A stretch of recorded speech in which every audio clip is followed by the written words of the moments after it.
Bhagavad Gita, chapter 2, verses 10 and 11.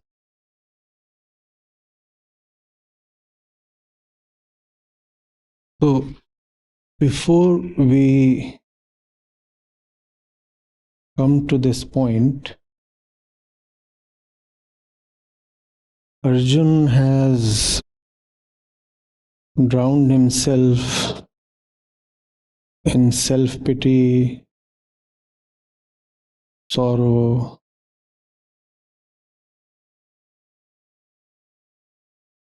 and made a declaration, I shall not fight. And Arjun has been wallowing in his own self-appointed misery since quite a while now.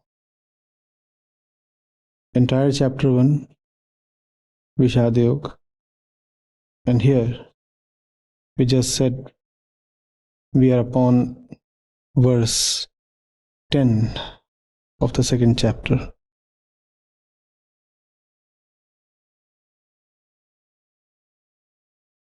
So Arjun sees no end. Arjun sees no possibility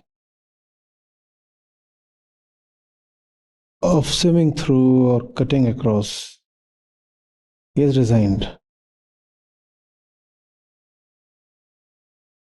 And with a thump, he collapses on the floor of the chariot.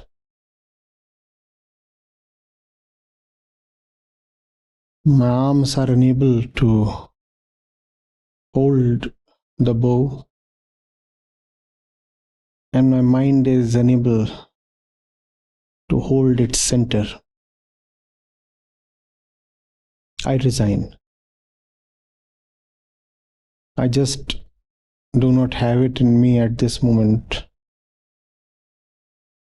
to know what is right and act with resolve.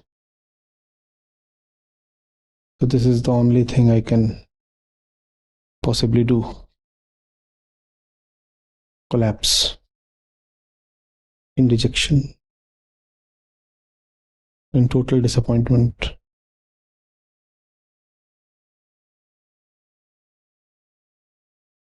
And then speaks Krishna. And it's for the first time that we'll hear Krishna for the duration of this course come forth with insight, with sharp wit,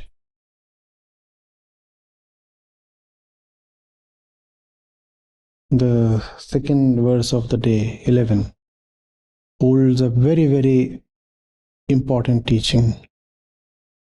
So much so that I am tempted to say that if we can comprehend verse 11 of chapter 2, not much is thereafter left in the Gita to further comprehend.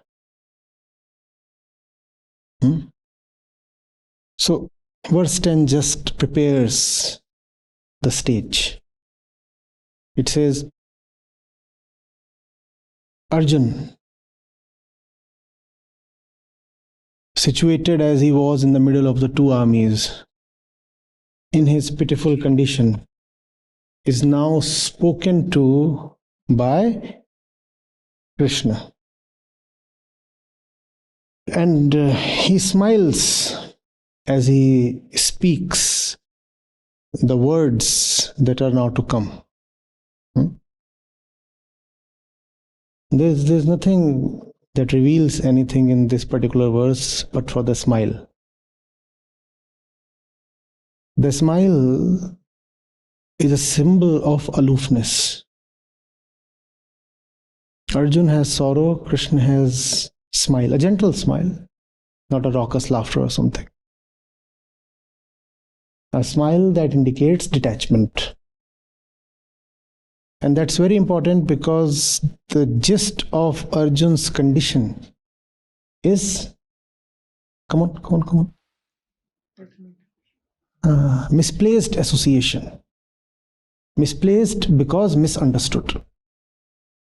Whatsoever is misunderstood shall always remain. Be with me. It's your response that completes the loop and energizes me. Whatsoever is misunderstood in life shall always remain misplaced. Misplaced. You will not be able to give stuff its proper place if you do not understand. And what is it to understand?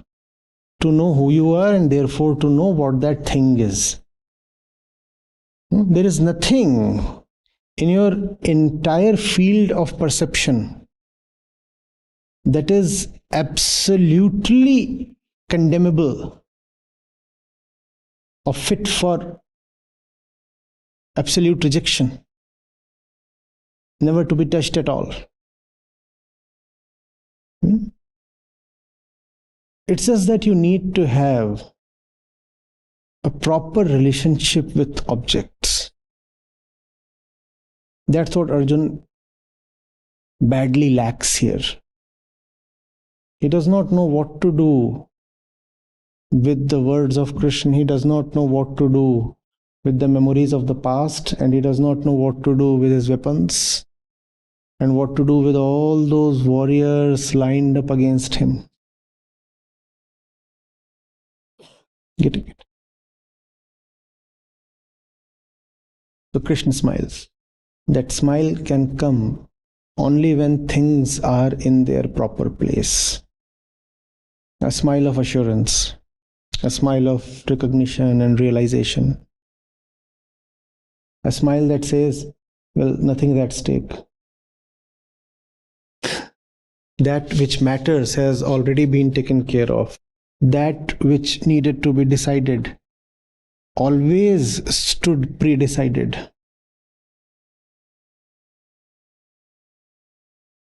The war might be won, the war might be lost, and it's quite possible Arjun might not even fight the war. Nothing is certain. Krishna has been respectful of Arjun's so-called free will. Quite possible Arjun might have decided to quit. The war wouldn't have happened at all.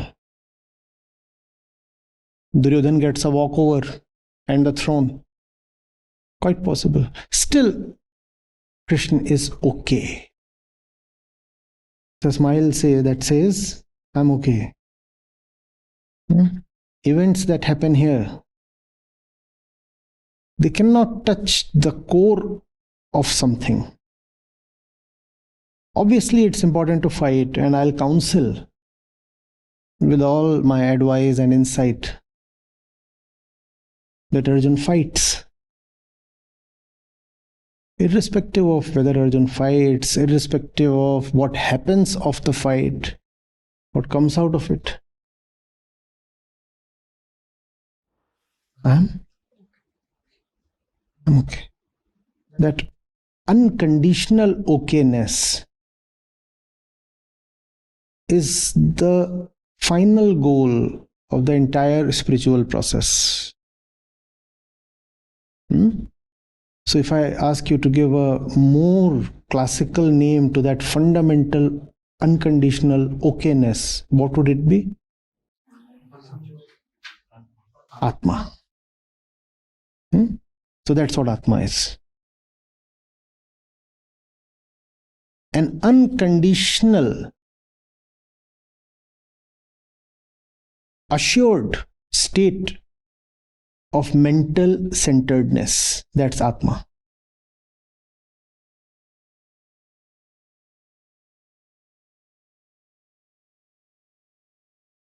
A cleanliness, a purity, a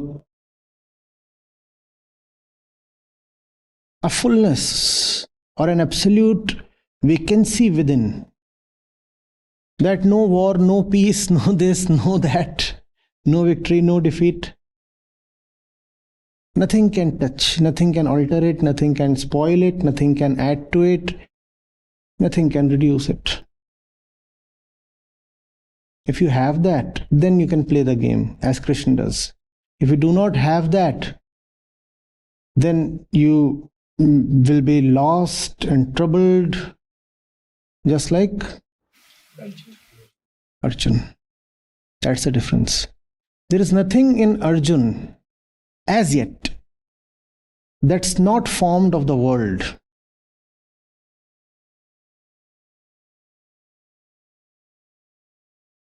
As for Krishna, the world is the periphery of his being. He can go to the periphery, act there, and coolly retire to his base, his home, his center. Arjun has no such shelter. Arjun has the world and only the world. And the nature of the world is such that sometimes it will offer you refuge, and sometimes it will offer you refuse. Refuse, crap. And Arjun has come to a point where the world is appearing very unaccommodative, very hostile, very unfriendly. And those things can happen. If that's happening to Arjun, to some extent that's happening to Krishna as well. But it won't affect Krishna.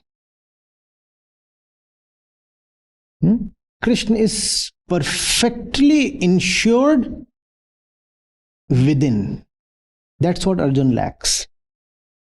Arjun cannot smile at such a moment. That's the difference between Arjun and Krishna. Krishna can still afford the smile. Do you see how expensive a mere smile can be? Arjun cannot afford it.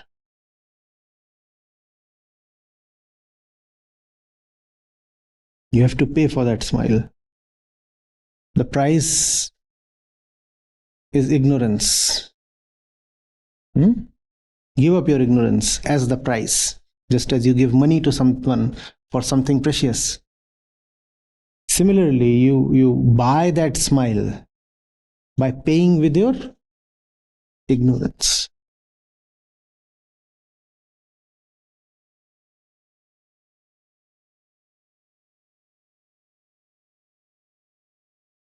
What is it that Arjun says next? Krishna rather. Very important words and very likely to be misunderstood. He says, Arjun, all this while you have just been mourning for those who do not deserve to be mourned for. Yet, look at your words. You speak as if you are a man of wisdom. Had you really been a wise person, you would have grieved neither for the living nor for the dead. That's the mark of the wise. They do not grieve for the living or the dead. And now that's very curious. What does it mean to not to grieve for the living, not to grieve for the dead? What does Krishna mean when he says, oh, you have been grieving for, crying for, mourning those who do not deserve it? What's the point? To understand all this, as we said, is to understand the very crux of Gita. So, who is a wise man? Basic definitions. Who is a wise man?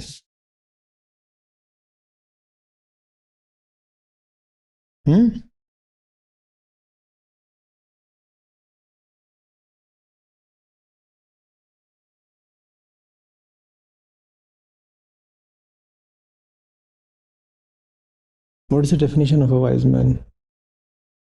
Who is aligned to Atma? The first thing is to rephrase the question. purely in terms of the three variables.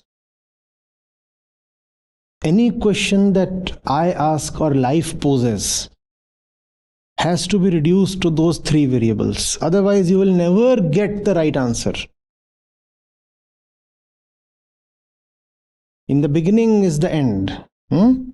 If you can be so attentive that any situation shows up as constituted of only those three, then you are home. Otherwise, you have lost the equation, the challenge right in the beginning. So who is a wise man? What's the first thing you should think of? The three. So among these three, who's going to be wise or unwise? Very simple. But we forget. Therefore, it does not remain simple anymore. And that then becomes the definition of simplicity. What is it to be simple? To remember. To remember is to be simple. Once it is remembered, it looks atrociously simple. But only when it is remembered. Once it is in front of you, once it is in the mind, you'll say, this is ludicrous. What's there in it? It's so straightforward, so obvious. But it's straightforward and obvious only when... Close your eyes, please. All of you, please. Keep them closed. How many fingers? Keep your eyes closed. How many fingers? Look at the damn complexity of the question. Not one among you noble fellows has been able to answer.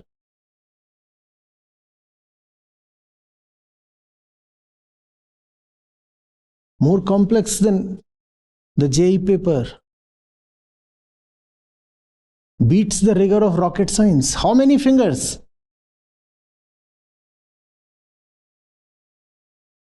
Open your eyes.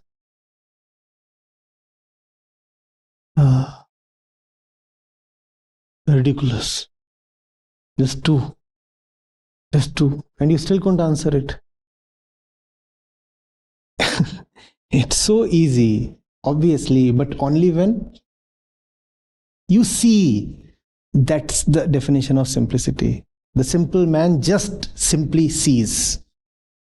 To be simple is to simply see. And then it becomes very difficult to explain to someone who just does not simply see. You have seen and the other one has not. Now how do you explain? My advice, don't explain. Encourage him to see. Your explanations will never help. Keep your eyes closed. I'm trying to explain the number of fingers. Does it help? Does it help? The only thing that can help is, if I can somehow encourage you or tempt you or whatever. Bring you to a point of seeing. And then I don't have to assist you. Right? Then your powers are good enough for you. Just see. What is the definition of the simple man? He simply sees. Does it require great practice to see? Great skill?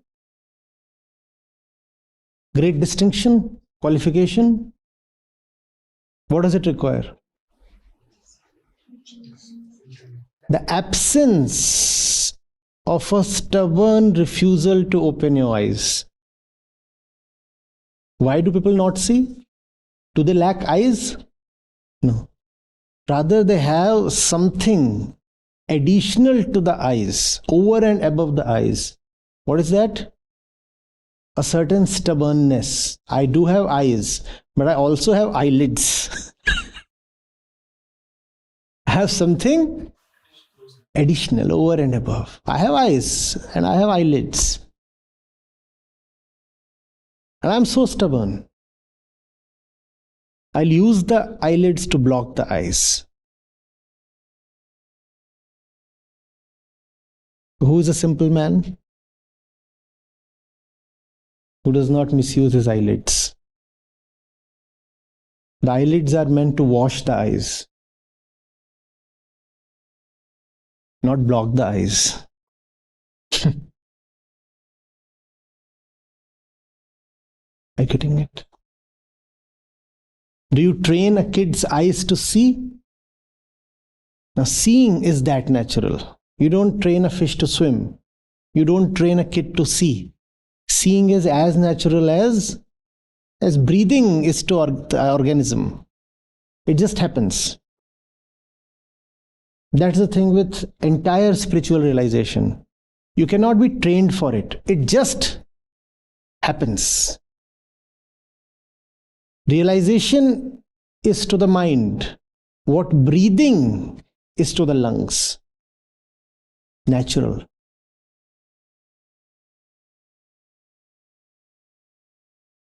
Do you have super specialized lungs if you are able to breathe? Ought we congratulate you? She breathes. Let's felicitate her. Then why do you think it's a distinction if someone is able to see? There is nothing distinct about it. It's very... You remember what Sage Ashtavakra was saying in the afternoon? Who was there? Oh, that's what. He's always speaking, just that nobody was present. You're saying that which even the gods plead for is so simply available to the realized man, and yet he does not rejoice in it.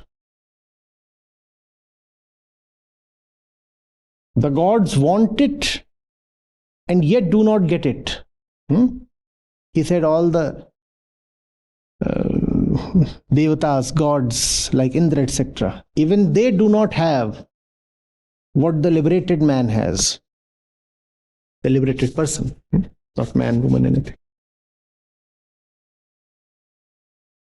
And how does he have it? The answer is simply, sahajahi. No process, no method. It's just there. Realization is the very essence of consciousness. You don't have to train yourself in realization. You have to ask yourself, why the hell are my eyelids so obdurate? That's the question you need to ask. In fact, even who am I might not be as useful as wonderful. Who am I not?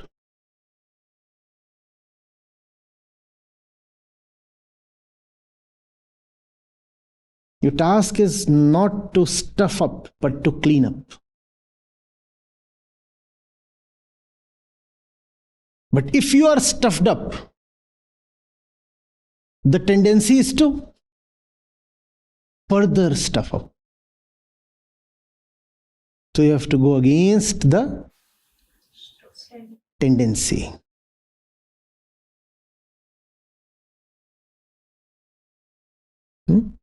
Right. So, who is a wise man? Who is a wise man?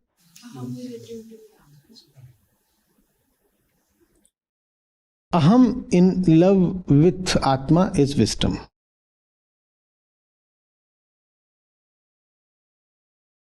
Aham, to utilize all its relationships with Prakriti for the sake of Atma is wisdom. Aham might be in love with Atma, but where are all its relationships? In the field of Prakriti. And they will remain. Aham is not an abstract concept. Aham is embodied. Aham is this. This is Aham. And if this is there, there will be relationships. You cannot be embodied and not related. What is wisdom? To use all your relationships for the sake of that. To realize that all relationships mean nothing in themselves. That all relationships are just means for a final purpose, for a high and sacred purpose. That purpose is realization, union, freedom, liberation, dissolution.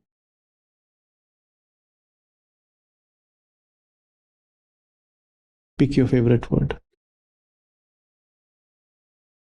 But to see that no relationship is an end in itself is very important.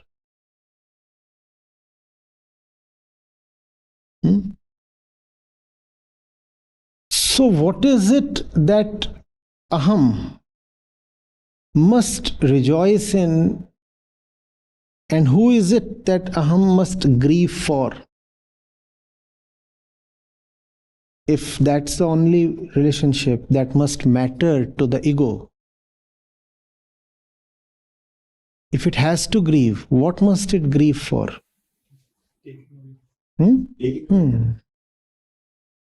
If the world starts mattering too much to the ego, that's what must sadden the ego.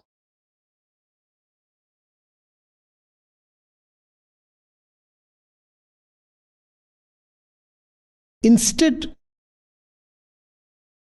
we find reasons for celebration and dejection both within the world.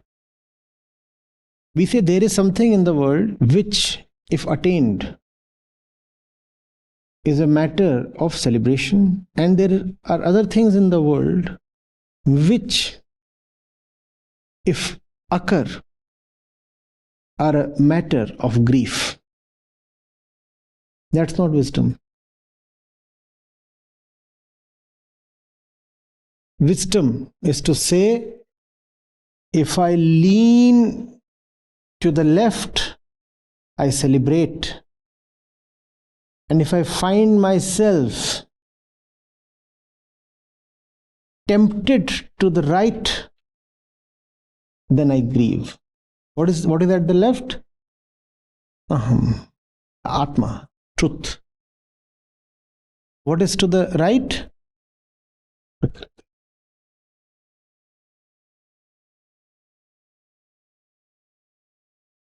Being the ego, obviously there are things that are good for me, there is stuff that is bad for me.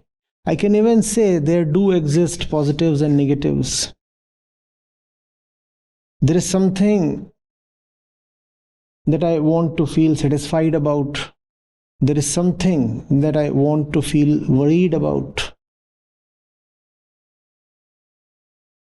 But the distinction between what satisfies me and what worries me has to be right. I'll be satisfied if I have used my Prakritic relationships for the sake of liberation from Prakriti. That is a matter of satisfaction. And I'll be worried if I have sunk further into my relationships with Prakriti, within Prakriti. Are you getting it? If I have used my relationships well, the result will be that those relationships will bring me closer to liberation.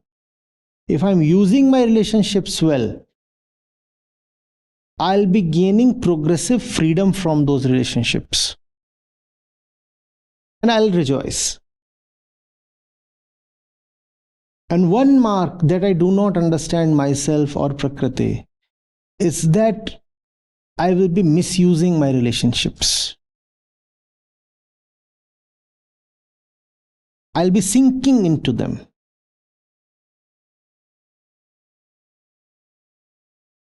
It is for such a situation that King Bhartrahari said that you think that you are consuming the world, but actually the world consumes you.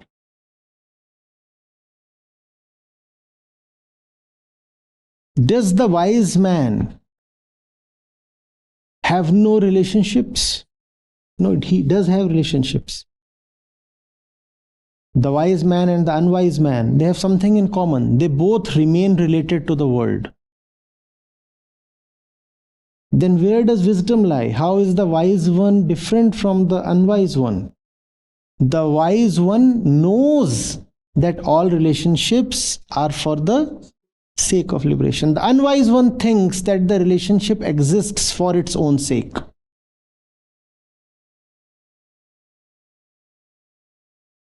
If this thing is in my life, it is an end in itself. Wise or unwise? Quick. This is in my life and it is for its own sake. Wise or unwise? But you see, I'm taking care of it. I have kept it close to my face. Why? Only as long as it is bringing my words to you. So you are the end. One thing is, I'm keeping it close to my chest, even if it does not function. That's surely unwise, okay? The next thing is, this is bringing my words to you all, so I'm keeping it close to myself. Wise or unwise? Still not wise. If I accept the second statement, then this does not remain the end, but you become the end. Even you are not the end. Just as this can be thrown away if it does not bring my words to you, even you are not the end. If my words come to you and you decide not to engage with them, then you should meet the same fate as a dysfunctional mic. Are you getting it? This is not an end. Nothing in the entire world is an end. Only liberation is the end. That's the mark of wisdom. What will I grieve over? I'll be grieved if I realize that this brings me no closer to my destiny, and still I have been forced to carry it on my head or on my chest. That's something that will concern me. Are you getting it? Now tell me, what does Krishna mean when he says, Arjun, you have been mourning for those who do not deserve to be mourned for? What does he mean? They will not bring you to liberation. Tell me, Arjun, how were these people assisting you in your quest for liberation? Please tell me. Yes, obviously, the wise man does weep, is found melancholy. Often. But for what? For the truth. Not for the world itself.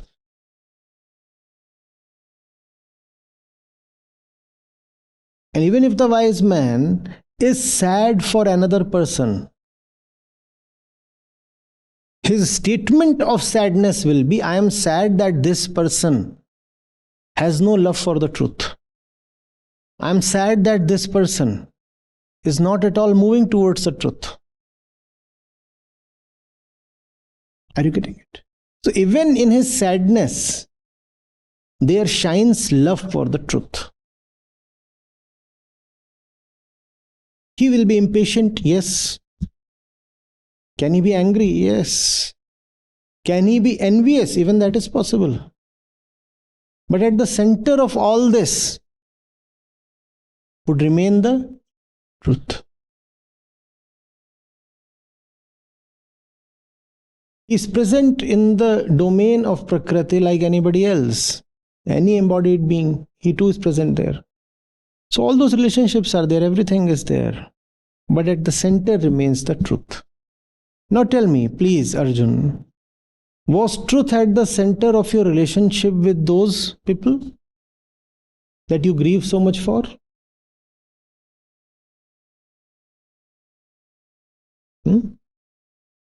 If you have to be sad, you have to be sad at your own condition. Your condition is of deep ignorance. Such deep ignorance that you are not able to benefit even from my presence. Instead, in your own little and funny way, you are trying to convince me of your stand. That's what you should be feeling sad about. I, as a teacher, stand right next to you. And yet you have failed the opportunity. That's what you should be beating your chest for. Instead, you are sad about this and that. Oh, that will happen, this will happen, that person will be lost, that person will feel bad.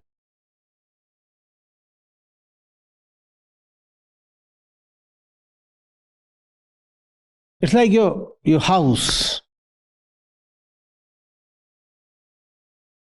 with all the valuables that you can have in life has been set on fire. And you stand outside weeping, and somebody asks you, what do you say? You say, oh, the paint will come undone.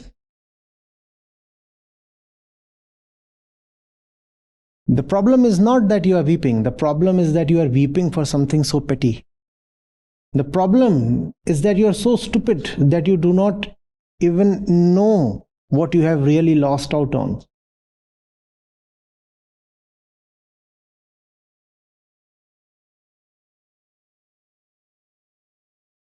Anybody here who has not experienced sorrow today, to whatever degree? All of you have experienced sorrow? Okay. Anybody who has not experienced anger, to whatever degree? All that is very okay. The problem is in the object of the sorrow. What are you grieving for, Arjun? Must have argued or quarreled with someone today. A low intensity quarrel maybe, but that happens, right? Anybody who didn't argue with anybody at all today? Not possible. The problem is not that you quarreled. The problem lies in what you quarreled for.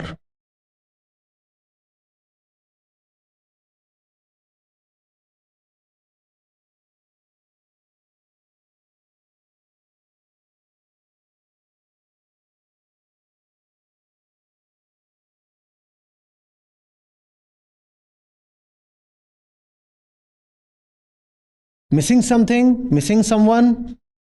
Raise your hands, please. Honestly.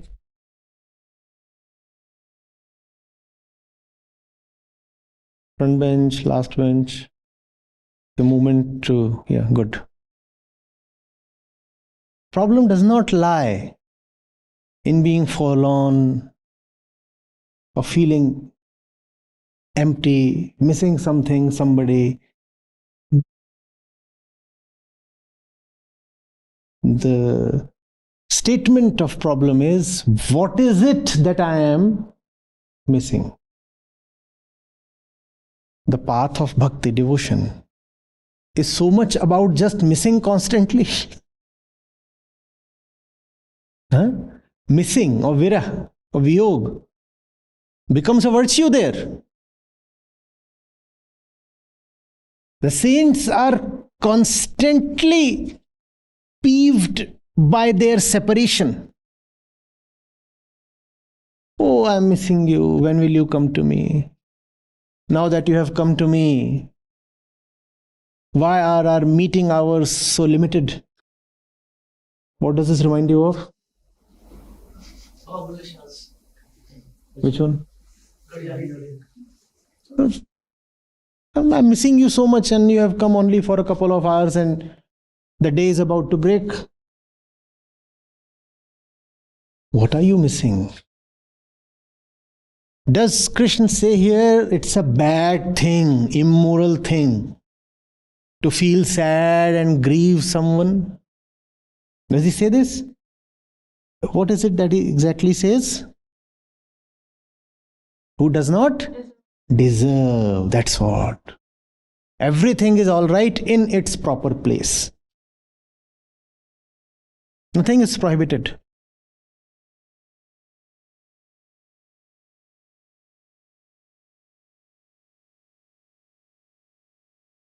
You had good fun.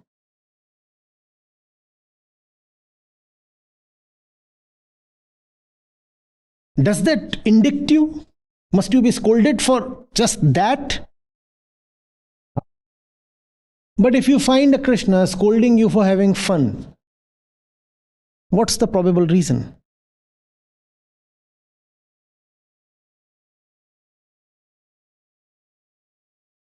What was your fun made of? Who were you having fun with?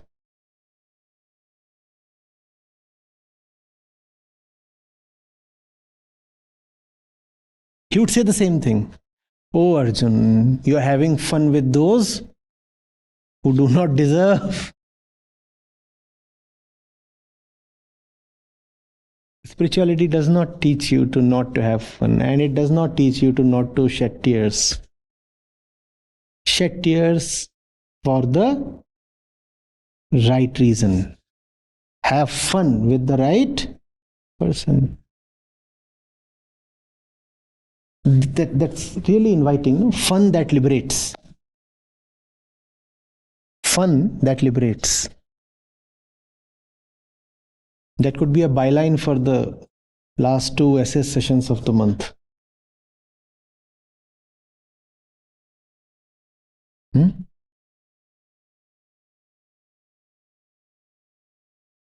Fun that liberates.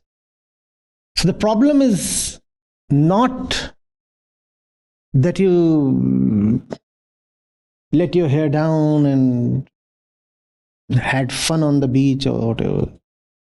The question is, what did that episode of fun making do to you? If that elevates you, go and have more fun.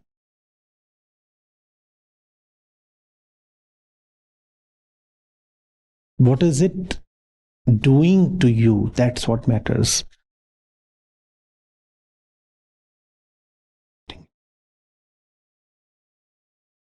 What's your relationship with all that? That's what matters. Be honest.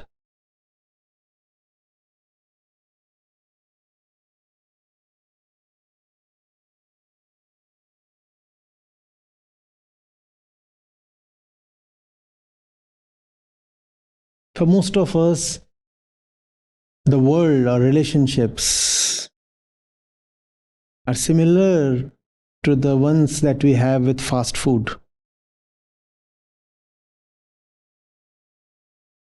You order some fast food. How is the packet when it arrives to you?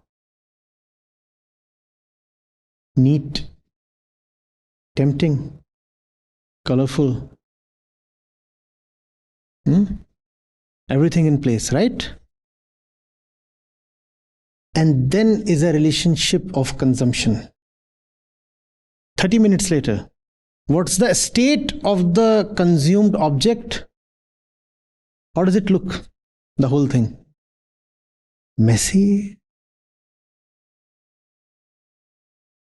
The ketchup sachet. See how it looks once you have opened it. A few dots of red here, a little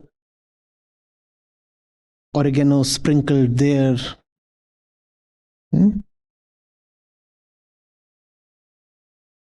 A few crumbs of bread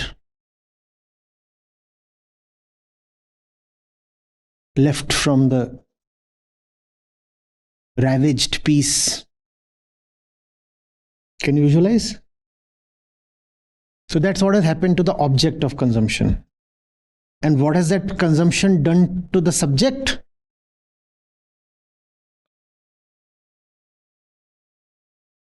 What has the relationship done to both the parties?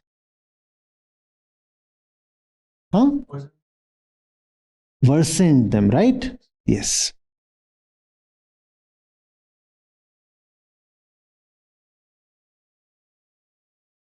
Have you been bettered? No.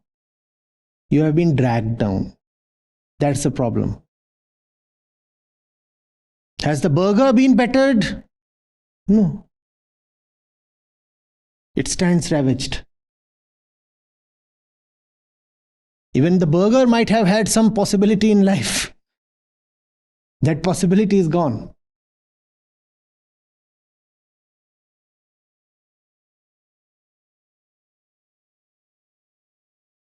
The highlighted word is deserve. Weep for the one who deserves to be wept for. Have fun with the deserving one. Ignore the one who deserves to be.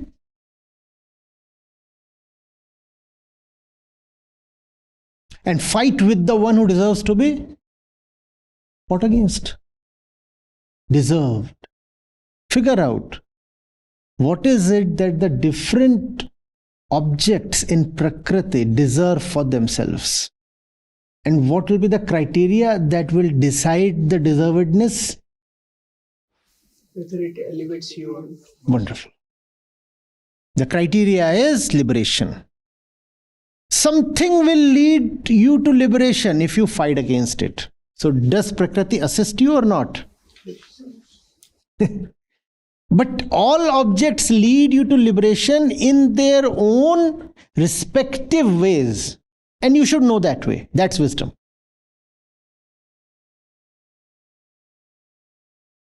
In the gym, there is the water bottle and there are the weights. And everything in the... Swami Vivekananda used to say, the world is a big gymnasium. So everything in the world can possibly take you to liberation. You get the metaphor? But you're not supposed to eat the weights. You must have the right relationship. And you're not supposed to use the water bottle as dumbbells. That won't help you. It's a 200 ml water bottle. Won't build any muscles. Are you getting it? So something will lead you to liberation by exciting you to fight it. How do the weights help you? You actually fight the weights. You don't do what the weights want to be done. The weights are under gravity. What do they want, if anything? Fall. They want to be on the floor. You fight the weights, right? And the weights help you. Give everything what it deserves. There is nothing that does not have the potential to assist you. Everything is a friend. If you know yourself and if you know the relationship you need to have with it.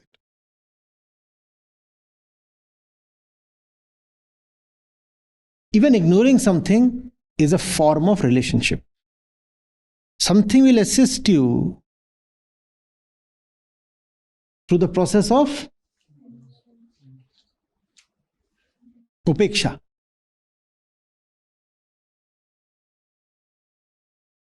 I don't let it blip on my radar.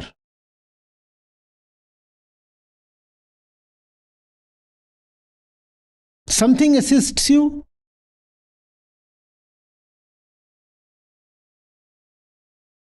By coming close to you. Bring that stuff close to yourself and you will be helped. There is something else that helps you when you push it away from yourself.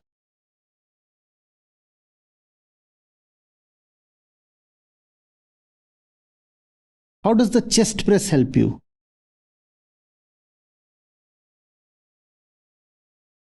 When you push the bar away from your chest, right? That's when you are helped. If you say, I've fallen in love with it, and I'll keep it right on my chest. She's my darling. She must rest on my chest. All you will get is a broken heart.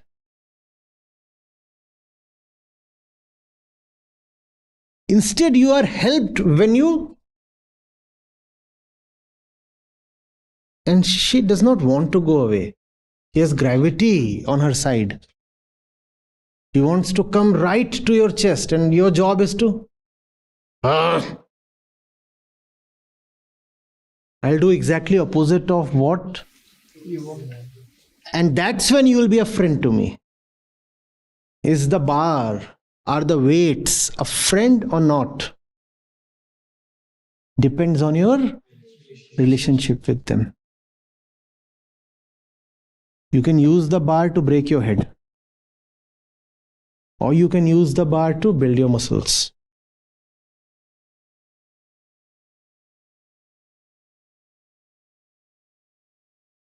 That entire army arranged in front of you, Arjun. If you can have the right relationship there, that will be good for you, and surprisingly, good also for them.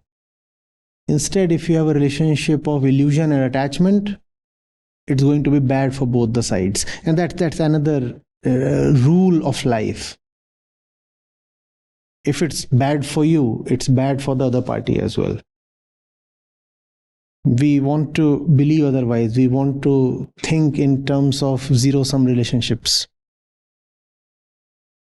We want to believe in the exploiter-exploited model. It does not work that way. If a relationship is bad, it's bad for both the sides. It's not possible that one party can enjoy at the expense of the other. No, not possible.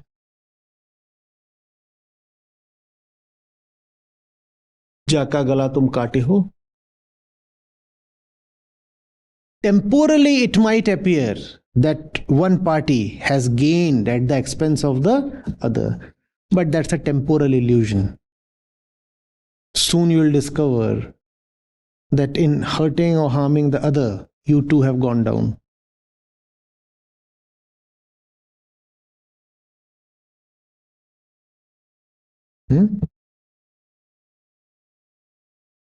Arjun, you have been grieving for those who do not deserve to be mourned for.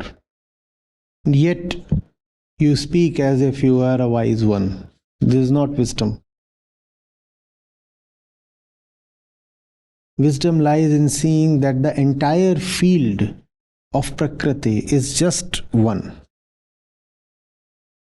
Within Prakriti, there can be no favorites. Because within Prakriti, there can be no Atma or salvation. Equally, within Prakriti, there can be nothing absolutely repugnant or abhorrible. Prakriti is neither good nor bad.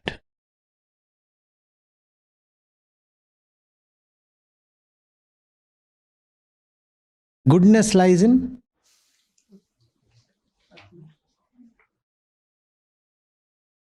badness lies in your separation from Atma. And if you are separated from Atma, does that make Prakriti bad? It's your own bad choice. Prakriti can be a valuable assistant, a nice friend.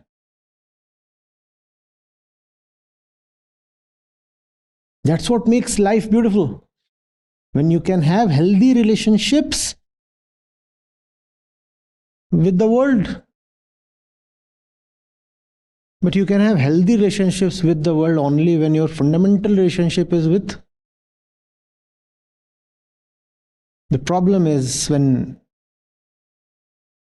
you become infidel to the extent that you compromise on your fundamental relationship to strike a superficial relationship with some object in Prakriti.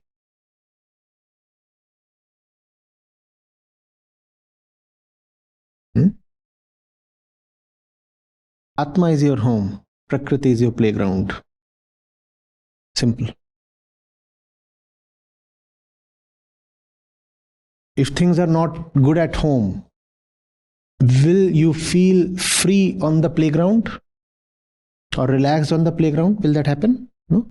The first thing is sort out your home. Atma is your home. And when things are cool at home, then you can emerge out of your home and have a great time on the playground. Think of a homeless person on the playground. You see him enjoying? The fellow is homeless, destitute, no home, only the large playground, an entire golf course or something. Can you visualize him enjoying? Possible? First thing is the home, center, Atma. And then the world is your playground. Or as Shakespeare said, the world is your pit.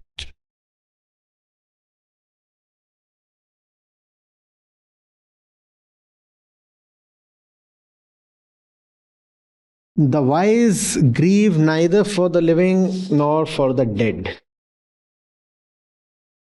So, how are the wise?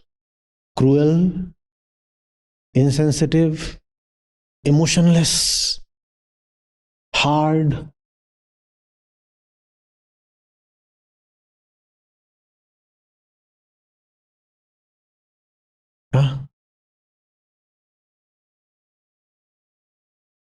Feelingless, craggy. And then people get afraid of the Gita. Oh, all right, enough for the day. The wise ones grieve neither for the living nor for the dead. No. If I follow this, what do I become? I grieve neither for the living nor for the dead. This is not a statement of insensitivity. It is a declaration of absolute love.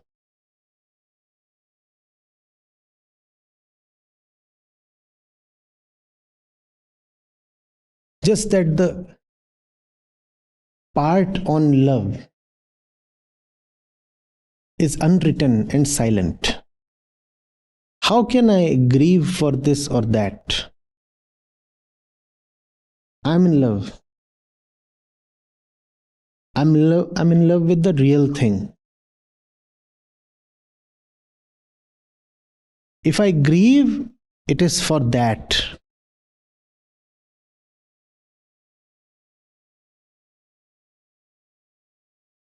And if the real thing is that, then that will mean that I can grieve indeed for an object in Prakriti as well, but only if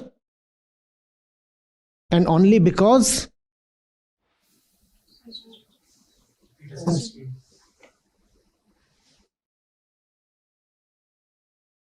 I was to meet my sweetheart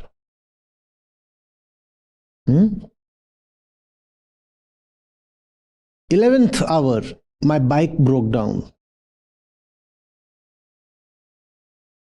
I find no other means of transport and I'm crying over my bike. Is the bike my sweetheart? You get this? So you could be found crying over an object in Prakriti, but only if your relationship with that object is of the right nature. I'm crying over my bike because my bike was to take me to my beloved. Otherwise, the bike is of no use.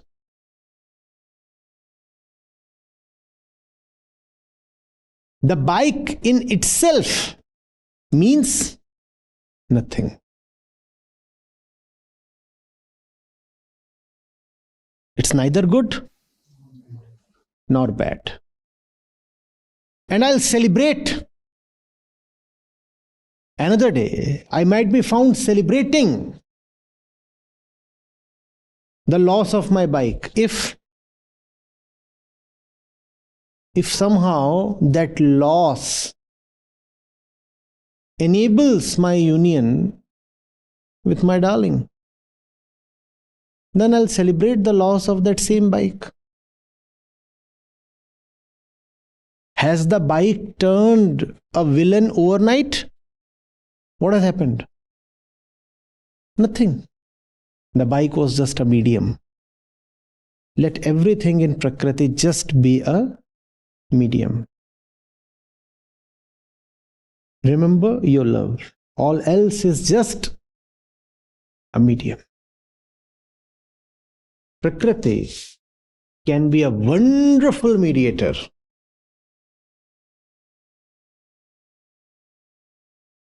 That's what her right place is. Born in her, housed in her, located in her. Use her to go beyond.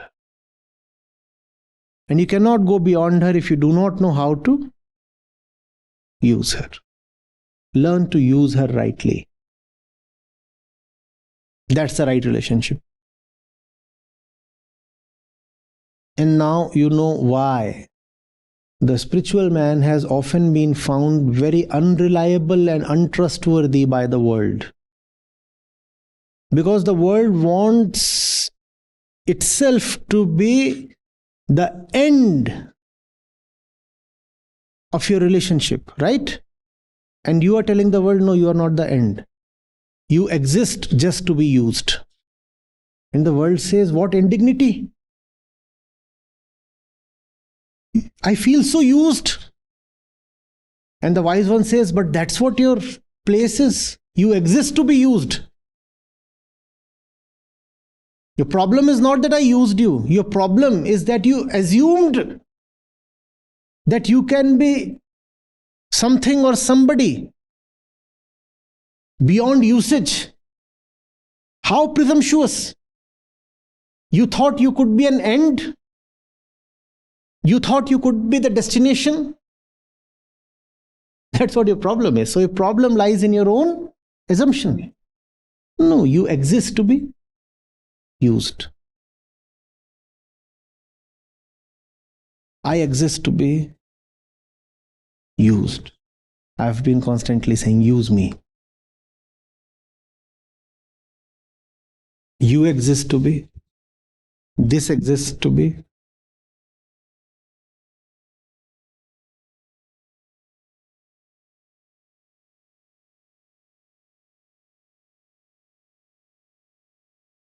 I'll be very delighted to wear one of those casings that are found on dustbins. Use me.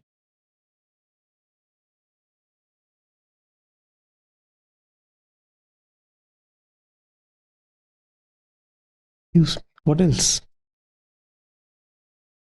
I cannot be your destiny. You cannot be my destiny. We both have our separate and respective love affairs. What is the maximum then that we can mean to each other? You use me and I use you. Ultimately, anyway, we both have our own respective love affairs.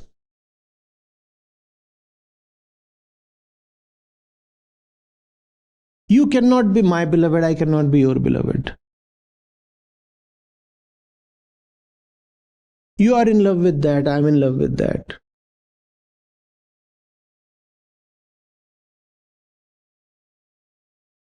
The best thing is that we both just rightly use each other.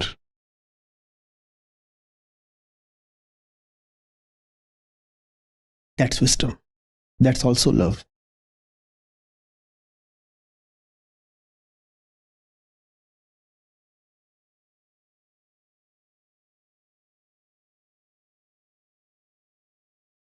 How to determine whether a relationship is right? Have you been of right use to that person? Has that person been of right use to you?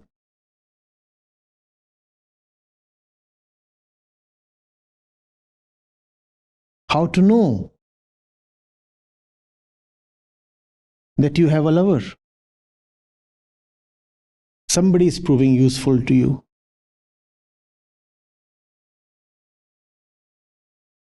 That's a lover.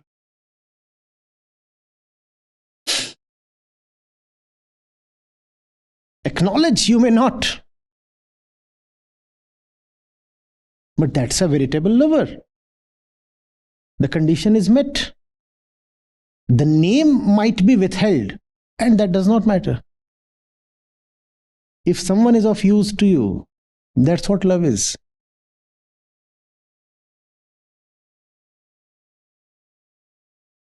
What kind of use are we talking of? Not friends with benefits kind of use. What kind of use are we talking of?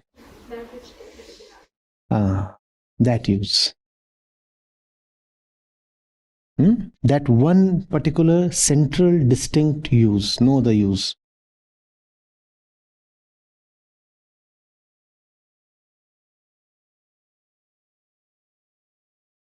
Are you getting it?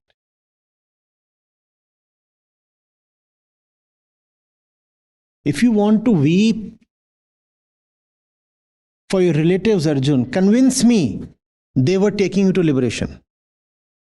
If they were indeed taking you to liberation, they deserve to be mourned. But honestly, tell me, Arjun, which among those gentlemen was actually leading you to realization? Come on, be honest and let me know. Which one among, or which all among them? There is nobody there. There is just nobody there who was of any real use to you. And yet you are shedding tears for them. Is that wise of you? Yep, that's what.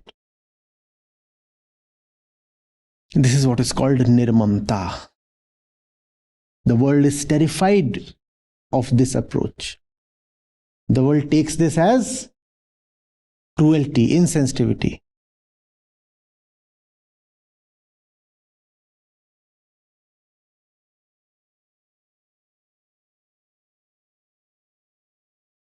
The only right relationship, Arjun, you can have with them is that you use them. And you can use them only by fighting against them.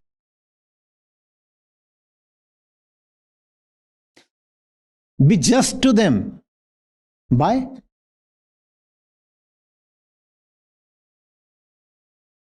that's the only service you can render them. Fight them.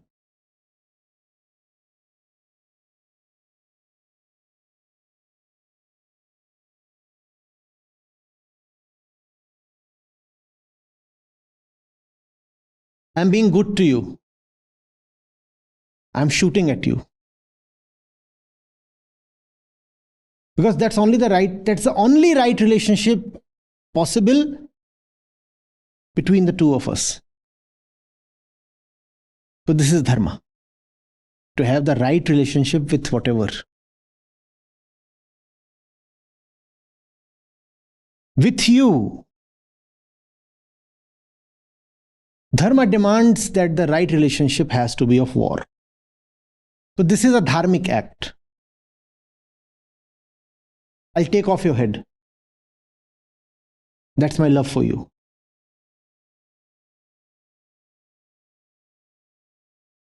Sounds simply absurd, right?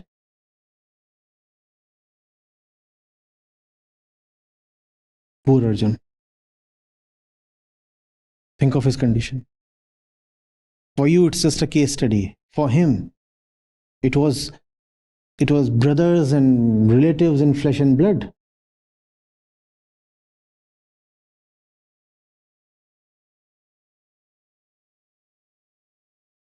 And he is a man of social upbringing and common morality. And he's being told, kill. That's love. Kill. How unwise of you to shed tears for them. Just kill. The philosophy has to be understood. This is not rhetoric. This is based on very sound, firm, unyielding principles. This is not just Krishna's fleeting opinion. This is coming from deep underlying principles of Vedanta. This is coming from the three. And only if you are established in the rule of the three will you be able to appreciate what this verse really implies. If you do not remember or appreciate this rule, you will never be able to understand the import of this verse. You will miss out. Or you will come to some roundabout kind of interpretation which does not really help.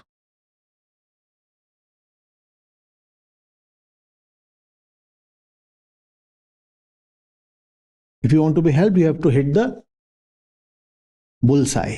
And that can happen only by the rule of the three.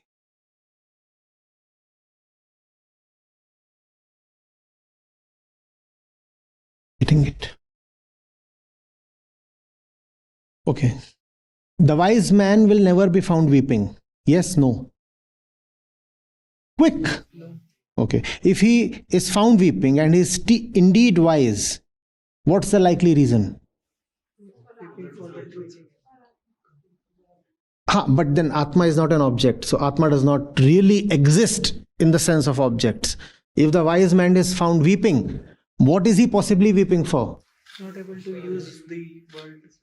Okay. Or more concretely, the loss of something that was useful.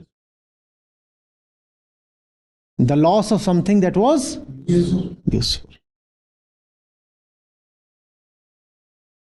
The wise man has thrown a grand party. Is the wise man, the spiritual man, the man of Gita, not entitled to celebrate? Yes or no? He is entitled to celebrate. All right. So he is entitled. Now he's thrown a grand party. What's the likely reason? Either he or someone else has been helped. Has been helped, or he has found something useful. He has struck the right relationship with something that he sees will lead him to liberation. So, let there be lights and music and whatnot.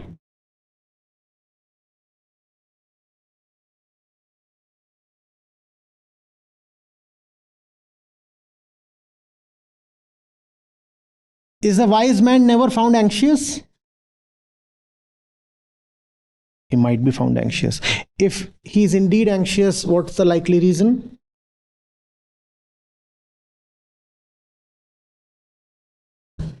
Forget Atma. Atma is not something you can think of or hold in your hand, right? So all the reasons are concerned with Prakriti, right? The wise man has been seen anxious. He has come to something and he is not able to figure out the right the right relationship. Or he thought of something as useful, but it's turning out to be not useful.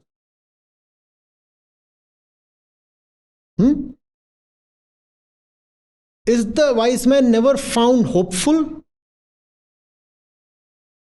He can be found hopeful. And if he is found hopeful, what's the reason? He's seeing something that might emerge as useful. So, the entire spectrum of human associations and emotions is experienced by him and exhibited by him. Just that the objective always is, do I weep? Yes, for that.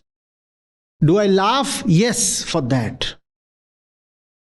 Do I run? Do I halt? Do I jump? Do I dive?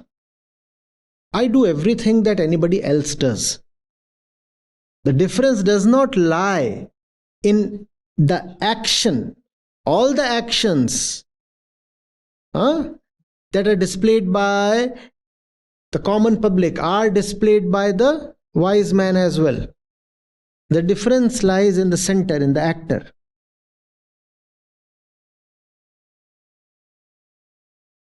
When people laugh, it is because they are pleased.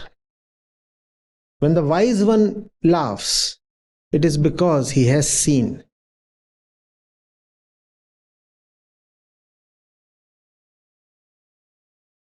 There is a laughter that arises from being pleased. And there is a smile that arises from having seen.